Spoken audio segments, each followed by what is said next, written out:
ሰላም ውድ ወንድሞችና እህቶች፣ ዛሬም እንደተለመደው በተባበሩት አረብ ኤሚሬት ያሉ አዳዲስ የሥራ ዕድሎችን ነው። በተባበሩት አረብ ኤሚሬት በ26 ከዓለም በጣም ታዋቂ የሥራ መዳረሻ አገር መካከል ተቆጥራለች። በተለይም በዱባይ፣ በአቡዳቢና በቻርጅ እጅግ የሥራ ዕድሎች እየተፈጠሩ ነው። ባለሙያዎች እንደሚገልጹት በተባበሩት አረብ ኤሚሬት በየዓመቱ 500,000 የሚጠጉ የሥራ ክፍት ቦታዎች እየተፈጠሩ ነው። ይህ በሀገሩ የኢኮኖሚ እድገት፣ የቴክኖሎጂ ልማትና የኢንፍራስትራክቸር ፕሮጀክቶች ምክንያት ነው። አሁን በተባበሩት አረብ ኤሚሬት የሥራ ገበያ እጅግ እየተጠናከረ ነው። ከኩባንያዎችም ከ50% በላይ በ26 አዲስ ሠራተኞችን ለመቅጠር ዕቅድ አላቸው። ይህም ለውጭ አገር ዜጎች ትልቅ የሥራ ዕድል እንዳለው ያሳያል። በዚህ ዓመትም በተለይ የሚፈለጉ የሥራ መስኮች በቴክኖሎጂ፣ በጤና አገልግሎት፣ በፋይናንስ፣ በግንባታና በሎጂስቲክ ናቸው።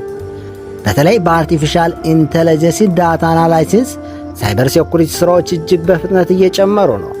ከዚህ በተጨማሪም የቱሪዝምና የሆቴል ኢንዱስትሪ በ26 ብዙ ሰዎችን ለመቅጠር ተዘጋጅተዋል።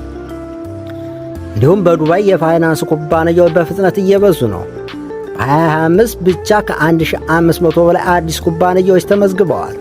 በፋይናንስ፣ በአካውንቲንግ፣ በአይሲቲ፣ በኢኮኖሚ ዘርፎች ሥራዎች እንዲጨምሩ ያደርጋቸዋል። በአቡዳቢ ደግሞ የአሜሪካ ፋይናንስ ኩባንያ ስቴት ስትረስ አዲስ ኦፕሬሽን ማዕከል እየከፈተ ነው። ይህም በቀጣዮቹ ዓመታት ከ300 በላይ የሥራ ዕድሎች ይፈጠራሉ። በአጠቃላይ የተባበሩት አረብ ኤሚሬት መንግሥት ኢኮኖሚውን ከነዳጅ ወደ ቴክኖሎጂ፣ ወደ ቱሪዝም፣ ወደ ፋይናንስና ወደ ሎጂስቲክስ ለመለወጥ ብዙ ኢንቨስት እያደረገ ነው።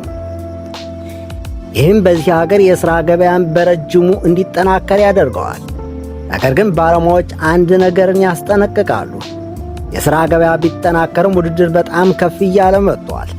ከ65% በላይ ሰዎች አዲስ ሥራ ማግኘት ከቀድሞው ይበልጥ ከባድ መሆኑ ተረጋግጧል።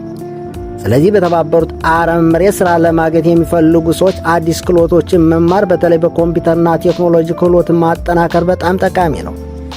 ዛሬ በተባበሩት አረብ ኤሚሬት ብዙ የሥራ ዕድሎች በሴኩሪቲ፣ በሱቅ ሠራተኛ፣ በሎጂስቲክስ፣ በድራይቨር፣ በሆቴል ሠራተኛ፣ ክሊነርና ግንባታ ሥራዎች ይገኛሉ። ብዙ ኩባንያዎችም ቤዛ፣ መኖሪያና ትራንስፖርት ይሰጣሉ። በመጨረሻም በተባበሩት አረብ ኤሚሬት በዓለም ላይ ከፍተኛ የሥራ ዕድል ያለው አገር ሆኖ ቀጥሏል። እናም በ2026 በሚቀጥሉት ዓመታት በቴክኖሎጂ፣ በቱሪዝም፣ በግንባታ፣ በፋይናንስ ዘርፎች ብዙ አዲስ ሥራዎች ይፈጠራሉ።